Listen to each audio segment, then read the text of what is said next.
Bienvenidos a una nueva inmersión en los documentos. Qué alegría estar de vuelta repasando archivos, la verdad. Sí, totalmente. Y el caso de hoy es uno de esos que te dejan mal cuerpo, pero que hay que analizar. Ya te digo. Para esta sesión tenemos sobre la mesa una transcripción que funciona como, no sé, una radiografía perfecta de cómo una sociedad le puede fallar a sus ciudadanos más vulnerables. Exacto. Se trata del tercer programa de la primera temporada de un formato chileno llamado Enigma. Eso es. Emitido por la cadena TVN Chile. Y a ver, la misión que tenemos hoy no es simplemente relatar un caso de crónica negra de agosto de 1997. El trágico caso de la familia Plaza. Justo, no queremos quedarnos ahí. Nuestro objetivo en este análisis a fondo es entender la anatomía completa de una tragedia familiar, explorar el papel destructor de una adicción profunda y, sobre todo, destripar los asombrosos fallos de un sistema judicial que dejaron a todo un país estupefacto. Es que hay muchísimo material aquí. Notas médicas, informes policiales, testimonios familiares. Y un debate legal que sigue siendo de rabiosa actualidad hoy en día. Vale, vamos a desgranar esto. Porque la historia comienza con lo que parece ser un rayo de esperanza en medio de una oscuridad absoluta. Así es. Y bueno, para entender esa supuesta esperanza, tenemos que situarnos en el contexto adecuado, mirar de cerca los cimientos de esa familia. Domingo 3 de agosto de 1997. Nos trasladamos ahí. Javier Plaza, un joven de 17 años, regresa a la casa de sus padres después de 6 meses de ausencia. Pero no llega solo. No llega solo. Le acompaña su novia, o polola, como dicen en los documentos chilenos, una joven llamada Cecilia Herrera. Y el problema de base es que ambos son adictos a las drogas en un grado severo. Madre mía. El ambiente en esa casa es, desde el primer minuto en que cruzan el umbral, una olla a presión a punto de reventar. Y a ver, para entender por qué es una olla a presión, hay que mirar los informes del asistente social del caso, Carmen Caníbal. El entorno en el que ha crecido Javier es el caldo de cultivo perfecto para un desastre. Totalmente. Por un lado, tenemos a un padre que trabaja incansablemente en la construcción, pero que es un alcohólico. Con graves problemas para controlar la ira, de hecho. Sí, con episodios de violencia física que están documentados. Y por otro lado, la madre sufre alteraciones psiquiátricas severas. Está diagnosticada como maníaco-depresiva, con múltiples ingresos hospitalarios a sus espaldas. En medio de ese caos absoluto, crían a Javier, que lógicamente desarrolla una personalidad muy agresiva. Y sin embargo, ese domingo, Javier mira a los ojos a su padre y le promete que va a dejar las drogas, que va a retomar el instituto, que todo va a cambiar. Y el padre se lo traga entero. Lo fascinante de esto es ver cómo la adicción crea una fachada absolutamente perfecta y calculada. La promesa de rehabilitación no nace de una epifanía moral. ¿Qué va? Es un espejismo diseñado a medida para lo que la familia necesita oír en ese momento. Si leemos entre líneas la transcripción, la cruda realidad es que Javier y Cecilia han vuelto por una razón puramente pragmática. Se han quedado sin dinero. Exacto. Se han quedado sin dinero para mantener su consumo. Viven en la calle y necesitan un techo. El discurso de la rehabilitación es una simple herramienta de manipulación. Un mecanismo de supervivencia para el adicto que sabe exactamente qué botones emocionales pulsar. Es una dinámica universal. Cualquiera que haya lidiado con adicciones severas en su entorno puede reconocer esto. Las familias se aferran a cualquier destello de esperanza, por mínimo o irracional que sea. Claro, cuando vives en un desgaste constante, ¿quieres creer? Exacto. Quieres creer que el niño que criaste ha vuelto. Los padres se ponen una venda en los ojos frente a las banderas rojas más evidentes. Pero ese espejismo apenas dura unas horas. Pasamos al lunes 4 de agosto, el día del crimen. La recaída es casi instantánea. Javier finge que va al colegio. Sale por la mañana con la mochila, pero en lugar de ir a clase, empieza a deambular por el barrio buscando a sus antiguos proveedores. Y por supuesto los encuentra. El ecosistema de la droga en su barrio sigue intacto. A las 3 de la tarde, cuando sus hermanos pequeños regresan del colegio y se quedan a solas con Cecilia en la casa, Javier vuelve. Y ya está bajo los fuertes efectos de los narcóticos. Cecilia, que conoce perfectamente las señales, lo nota inmediatamente. Aquí entra en juego la química del cerebro adicto. Cuéntanos sobre eso. Es el síndrome de abstinencia incipiente combinado con el subidón reciente que genera una urgencia desesperada. Necesitan más dinero rápido. Y no solo para seguir consumiendo, sino para poder escapar de esa casa familiar que en realidad desprecian. Aquí es donde la cosa se pone realmente interesante y donde la improvisación criminal toma el mando. Surge un plan sobre la marcha. Deciden robar la escopeta del padre de Javier. Uno de sus objetos más preciados, con la intención de venderla en el mercado negro. Deambulan por casas de amigos y conocidos intentando conseguir dinero rápido, pero nadie cede.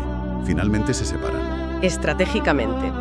Cecilia se queda esperando en una plaza de la comuna de Ñuñoa y Javier se dirige a un pasaje en la calle Pedro de Valdivia. Allí vive su abuela paterna, Florina Carrión, alguien que siempre ha sido su red de seguridad incondicional. Pero a ver, hay algo que me chirría en los testimonios. Dime. Si la abuela sabía perfectamente que Javier era un adicto y además detestaba a su novia, ¿por qué le dejó entrar en la casa para empezar? Es una pregunta clave que define toda la tragedia. Florina comete el error fatal del amor incondicional. Ella se cree la mentira que le acaban de vender al padre, que Javier está sobrio y retomando su vida. A sus ojos, es su nieto intentando enmendarse. Ya, lo entiendo. Sin embargo, es muy firme respecto a Cecilia. La culpa de haber arrastrado a su nieto al mundo de las drogas y rechaza tajantemente que entre en su propiedad. A pesar de esa tensión, el amor de abuela prevalece y Florina le da a Javier 15.000 pesos chilenos para sus supuestos gastos escolares. Pero le marca un límite. Sí, le dice que es lo último que le va a dar. Y durante esta visita, Javier, abusando de esa confianza ciega, pide ir al baño y esconde allí la escopeta del padre. Ojo a esto. Esa premeditación rompe cualquier argumento de que lo que vino después fue un accidente. Por completo. Javier vuelve a la plaza donde le espera Cecilia con los 15.000 pesos. Pero claro, para el nivel de adicción que manejan, esa cantidad es calderilla. Están frustrados, furiosos por la negativa de la abuela a financiarles el vicio completo. Dominados por el síndrome de abstinencia, toman una decisión letal. Deciden volver a la casa de la anciana en Pedro de Valdivia para arrebatarle el dinero que creen que tiene escondido, cueste lo que cueste. Y esta vez, Javier lleva a Cecilia consigo. La abuela, lógicamente, se indigna al verlos cruzar la puerta juntos, habiendo dejado claro que la novia no era bienvenida. Y es en medio de esa acalorada discusión cuando la situación estalla. Javier va al baño, recupera la escopeta que había escondido y le dispara a su propia abuela. Terrible. Elementos periciales desmontan esa fachada de un plumazo. Sí, la reconstitución de la escena liderada por expertos en balística demostró sin lugar a dudas que por el ángulo del disparo, la trayectoria de la bala y la posición en la que Florina fue impactada, fue un acto de absoluta intencionalidad. No hubo ningún tropiezo. Fue una ejecución a sangre fría. Eso desmorona el mito del adicto que comete un error trágico. Hubo cálculo. Y lo que ocurre a continuación convierte la casa en una auténtica película de terror psicológico. Es escalofriante. Tras el disparo, cualquier persona normal, incluso un adicto que hubiera cometido un error, habría huido presa del pánico o llamado a una ambulancia. Ellos no. Inician un encubrimiento meticuloso y macabro. A las 6 de la tarde llega a la casa Carlos Enríquez. Es uno de los 3 inquilinos a los que Florina les arrendaba habitaciones para tener unos ingresos extra. Carlos nota inmediatamente que el ambiente está enrarecido. La puerta principal está abierta de par en par, en pleno invierno. Falta una alfombra en el pasillo. Y Javier deambula por la casa actuando de forma errática, nerviosa, casi desafiante. Carlos percibe el peligro instintivamente. La mirada intimidante de Javier lo convence de retirarse en silencio a su habitación y cerrar la puerta. Poco después, el nivel de tensión sube otra marcha. Llega del trabajo la tía de Javier, Janet Plaza. Es la hija menor de Florina que reside con ella. Ha llegado unas horas antes de lo habitual por una simple migraña. Un detalle del destino terrible. Janet entra, deja sus cosas y pregunta por su madre. Javier, con una frialdad que asusta leer en el papel, le contesta tranquilamente que la abuela ha salido y que la están esperando. Janet no sospecha absolutamente nada. Se pone a preparar té en la cocina y hace un par de llamadas buscando a su madre, teniendo a los asesinos sentados a un par de metros, tomando ese mismo té. Es de un cinismo perturbador, y entonces la violencia vuelve a detonar. De la nada, Javier ataca brutalmente a su tía Janet. Le propina un golpe durísimo en la cabeza por la espalda, Ella cae de rodillas, completamente aturdida, y él la agarra y la arrastra por el suelo hasta el cuarto de baño. Allí es donde la someten. Y hay un detalle en la transcripción que subraya el nivel de depravación al que habían llegado. Javier recoge la escopeta humeante, se la entrega a su novia Cecilia y le da una orden directa apuntando a la cabeza de su tía. Le dice textualmente: si esta vieja se mueve, la matas. Mientras tanto, él rebusca frenéticamente cables y alambres por la casa para atarla y amordazarla. El plan en ese momento es evidente. Quieren desvalijar la casa a sus anchas y luego, muy probablemente, asesinar a Janet para no dejar testigos. Sin embargo, el azar interviene de nuevo. Pasadas las 10 de la noche llega otro de los inquilinos, Baltasar Zapata. Baltasar entra rápido, nota el caos. Y en ese brevísimo lapso de distracción, Janet, ensangrentada y maniatada, saca fuerzas de flaqueza y logra gritar pidiendo ayuda. Ese grito alerta a Baltasar, quien logra sacar a Janet, encerrarse con ella en una habitación y bloquear la puerta con los muebles. Al verse descubiertos y perder el control del escenario, Javier y Cecilia entran en pánico y huyen. Roban las llaves del coche de Janet, un Kia azul del año 1997 con matrícula 4062. Empieza el caos en el vecindario. Salen los inquilinos, alertan a los vecinos, se llama a la policía. En medio de ese revuelo, llega el tío Manuel, otro de los hijos de Florina. Empieza a buscar desesperadamente a su madre por todas las habitaciones. No la encuentra. Y sale al patio trasero. Sí, donde hay un coche viejo aparcado de forma permanente, un vehículo que servía casi de trastero. Y al abrir el maletero, se topa con la imagen que le destrozaría la vida. Encuentra el cadáver de su madre. Florina, envuelto y escondido allí por su propio nieto. Ahora, hay algo que mencionan los informes policiales que me parece vital para entender la mente de este chico.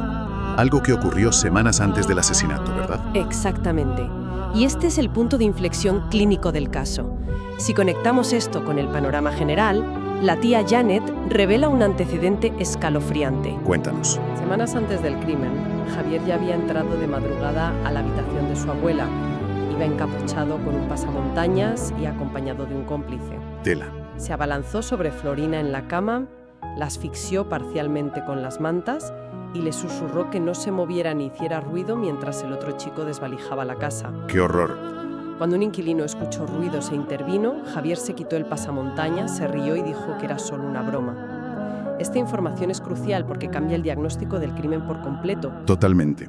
Extrae el caso de la narrativa estándar de un adicto desesperado que pierde el control y nos muestra la evolución de una psicopatía. Ya había cruzado la línea psicológica de aterrorizar a su propia sangre. El asesinato no fue un accidente por drogas, fue la culminación natural de un patrón depredador y calculador. Rompe ese mito de la locura transitoria. Bueno, tras salir huyendo en el Kia azul, los dos jóvenes inician un viaje que los convierte en los prófugos más buscados del país. Conducen 500 kilómetros hacia el sur, llegando hasta la ciudad costera de Talcahuano. Y lo que relatan los documentos sobre esos 3 días de fuga es digno de estudio. No hay pánico, no hay crisis de conciencia, pasan 3 días consumiendo lo que les queda, paseando y, atención a esto, haciendo planes de futuro como si acabaran de ganar la lotería en lugar de asesinar a un familiar. Es una disociación cognitiva brutal. Tienen la brillante idea de intentar vender de nuevo la escopeta homicida, porque se les están acabando los fondos. Es una desconexión total de las consecuencias de sus actos. Afortunadamente, esa burbuja de impunidad se pincha gracias al trabajo de la policía local. El sargento Luis Gaete y su equipo están peinando las calles y localizan un Kia azul aparcado frente a una pensión de mala muerte llamada Residencial Lili. Javier, creyéndose muy astuto, le había quitado las placas de matrícula metálicas al coche para evitar ser rastreado. Pero el sargento Gaete usa el sentido común y revisa la pegatina de la inspección técnica pegada en el cristal del parabrisas, que por ley lleva impreso el número de matrícula. Así confirman que es el vehículo robado a la familia Plaza. Un fallo básico de criminal novato. Se monta un operativo rápido liderado por el oficial Javier Cuevas. Los policías saben que se enfrentan a 2 adolescentes, pero también son conscientes de que están armados con una escopeta, presumiblemente bajo los efectos de los narcóticos y que acaban de demostrar que son capaces de matar a su propia familia. Lógicamente, esperan un tiroteo. Sin embargo, la detención es anticlimática. Los arrestan en la calle, a pocos metros del hostal, sin que opongan la más mínima resistencia. Recuperan el arma, parte del dinero y algunos objetos robados. Pero al leer los testimonios de los agentes que les pusieron las esposas, te encuentras con la verdadera cara del horror. La frialdad. Sí. Los policías declaran que en ningún momento los jóvenes mostraron nerviosismo, no derramaron una sola lágrima, ni pronunciaron una palabra de arrepentimiento. Estaban absoluta y totalmente fríos, como si les estuvieran poniendo una multa de tráfico. Esa frialdad sociopática es lo que hace que la segunda parte de esta historia sea tan indignante. Así es. Una vez capturados, la maquinaria judicial se pone en marcha. Al ser menor de edad en el momento del asesinato, Javier es ingresado en un centro de internamiento de menores conocido como Tiempo Joven. Aquí es donde los documentos nos arrojan un dato estadístico demoledor, a través de Rogelio Baena, un experto de dicho centro. Baena estima que el 80% de los jóvenes que terminan en ese sistema penitenciario juvenil tienen un historial de dependencia química severa. Esto subraya un fallo sistémico enorme. Los centros de menores actúan como almacenes, no como clínicas de desintoxicación y rehabilitación psiquiátrica. Como era de esperar, el paso de Javier por el centro no altera su perfil psicológico. Al cumplir la mayoría de edad, a los 18 años, es transferido a la penitenciaría de Santiago de adultos, enfrentándose a una condena firme de 12 años por homicidio. ¡12 años! Entonces, ¿qué significa todo esto? Cualquier ciudadano de a pie pensaría que aquí se cierra el círculo. El asesino está entre rejas y la familia, aunque destrozada, puede intentar pasar página sabiendo que hay justicia. Pero es precisamente aquí donde la historia da un giro indignante. Muy indignante. Poco tiempo antes de que Javier tenga que empezar a cumplir su pena efectiva en la cárcel de adultos, la Corte de Apelaciones revisa su expediente. Y en una decisión que dejó a la sociedad chilena sin habla, le conceden el beneficio de la libertad condicional. Es incomprensible. A un individuo que ha asesinado a sangre fría a su abuela, ha intentado matar a su tía y ha estado prófugo, le dan un sistema de honor. Solo tiene que ir a firmar un papel periódicamente para demostrar que se está portando bien. Evidentemente, Javier deja de presentarse a firmar en cuestión de días y se esfuma. Se convierte de nuevo en un prófugo de la justicia. Y lo peor es que los propios vecinos declaran, aterrorizados y pidiendo anonimato, que se le ve de vez en cuando paseando tranquilamente por su antiguo barrio, como si fuera intocable. Este desenlace judicial, esta impunidad a plena luz del día, desató un encendido debate en la sociedad chilena de la época. Un debate que las transcripciones recogen maravillosamente a través de dos posturas legales opuestas. Y es vital que analicemos ambas perspectivas con total neutralidad, tal como figuran en los documentos, para entender cómo razona el sistema. Por un lado, tenemos la voz crítica de la acusación y de parte del legislativo, encarnada por el diputado Alberto Espina. Su argumento es directo. Acusa al sistema judicial de pecar de tener manga ancha, de ser excesivamente garantista con los criminales a expensas de la seguridad pública. Espina sostiene que conceder beneficios penitenciarios y libertades condicionales a individuos que han demostrado un nivel extremo de violencia planificada e intencionalidad constituye una negligencia institucional. Según su postura, estas decisiones no solo ponen a la sociedad en riesgo, sino que revictimizan a personas como la tía Janet y el tío Manuel, dejándolos en un estado de indefensión total frente a su agresor. Y en la otra esquina del cuadrilátero legal, la transcripción nos ofrece la defensa técnica del sistema, explicada por un magistrado en activo. Este juez intenta justificar la decisión basándose en la asfixia burocrática del país. Argumenta que el sistema penitenciario chileno operaba con un hacinamiento crítico y que los tribunales, atados por la letra estricta de la ley, deben intentar descongestionar las cárceles, otorgando oportunidades de reinserción a quienes cumplen ciertos requisitos burocráticos. Y aquí está la trampa legal. Técnicamente, a pesar de la barbaridad de sus actos, para el sistema, Javier era un delincuente primerizo sin antecedentes penales computables como adulto. Sin embargo, incluso este magistrado que defiende el sistema admite un error de cálculo garrafal: conceder la libertad condicional sin establecer una red de contención, supervisión psiquiátrica y vigilancia policial estrecha. Básicamente firmaron un papel y miraron hacia otro lado. Y reiteramos que para quienes nos escuchan, aquí solo estamos exponiendo la fricción entre la norma escrita y la realidad clínica sin respaldar ninguna de las dos visiones. Es la colisión perfecta entre la teoría legal y la práctica criminal. Es el problema de intentar encajar un perfil psicopático complejo en una simple casilla burocrática de primer infractor. Pero más allá de los despachos, el daño real y permanente lo absorben las víctimas colaterales. El documento recoge el testimonio del tío Manuel y es un tratado sobre el dolor crónico. Él relata cómo el cerebro humano lucha por procesar la traición absoluta. Habla de cómo el instinto protector hacia un sobrino al que vio jugar de niño choca violentamente con la imagen del verdugo que amordazó a su hermana y metió el cadáver de su madre en un maletero. Manuel sintetiza la destrucción de su universo familiar con una frase que hiela la sangre. Dice simplemente, mataron a la reina. Mataron a la reina.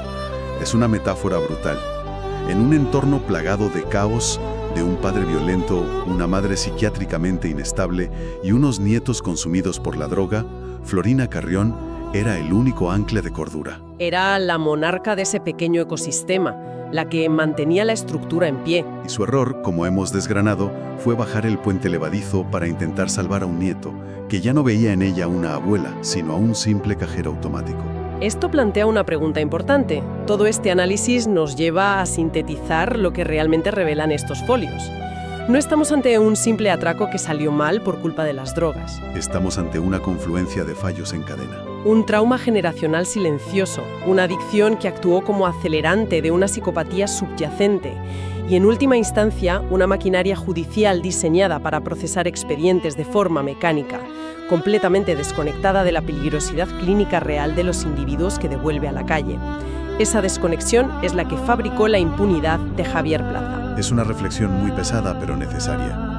Entender estos engranajes burocráticos y psicológicos nos ayuda a ver más allá del titular sensacionalista. Sin duda. Y antes de cerrar los archivos por hoy, queremos dejar una idea totalmente diferente flotando en el aire. Algo para que nuestra audiencia le dé un par de vueltas. Hemos hablado de cómo en 1997 un prófugo podía pasearse por su barrio burlando a un sistema judicial saturado y dependiente de firmas en papel. Pero imaginemos por un momento este mismo fallo judicial hoy en día. Exacto. Se puede pensar en la era actual de la huella digital constante, el reconocimiento facial, las cámaras en cada timbre y la geolocalización perpetua. Si el sistema legal siguiera concediendo estas libertades condicionales basadas en tecnicismos de primer infractor a perfiles altamente peligrosos, la hipervigilancia tecnológica actual facilitaría su captura inmediata. O, por el contrario, la sobrecarga de datos y la lentitud burocrática permitirían que un asesino moderno siguiera escondiéndose a plena vista, dejando a los ciudadanos la carga de vigilar a sus propios verdugos. Un dilema fascinante sobre si la tecnología realmente puede compensar las carencias del factor humano en la justicia. Ahí lo dejamos. Ha sido un análisis intenso, de los que invitan a reflexionar sobre cómo funcionan las instituciones que supuestamente velan por la seguridad. Gracias por acompañarnos en este recorrido a través de la evidencia. Muchas gracias. Mantened viva la curiosidad, seguid cuestionando cómo se aplican las leyes alrededor y nos encontramos en la próxima inmersión en los documentos. Hasta pronto.